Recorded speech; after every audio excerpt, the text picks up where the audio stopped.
নমস্কার। বিশ্বকবি রবীন্দ্রনাথ ঠাকুরের লেখা কবিতা রবিবার। সোম মঙ্গল বুধ এরা সব আসে তাড়াতাড়ি, এদের ঘরে আছে বুঝি মস্ত হাওয়া গাড়ি। রবিবার সে কেন মাগো এমন দেরি করে, ধীরে ধীরে পৌঁছয় সে সকল বারের পরে। আকাশ পারে তার বাড়িটি দূর কি সবার চেয়ে, সে বুঝি মা তোমার মতো গরিব ঘরের মেয়ে। সোম মঙ্গল বুধের খেয়াল থাক বাড়ি জন্যে, বাড়ি ফেরার দিকে ওদের একটুও মন নেই। রবিবারকে কে যে এমন বিষম তাড়া করে, ঘন্টাগুলো বাজায় যেন আধ ঘন্টা পরে।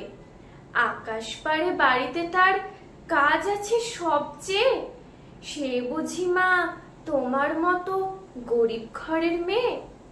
সোম মঙ্গল বুধের যেন মুখগুলো সব হাঁড়ি, ছোট ছেলের সঙ্গে ওদের বিষম আড়াআড়ি। কিন্তু শনির রাতের শেষে যেমনি উঠি জেগে, রবিবারের মুখে দেখি হাসি আছে লেগে। যাবার বেলায় যায় সে কেঁদে মোদের মুখে যে, সে বুঝি মা তোমার মতো গরিব ঘরের মেয়ে।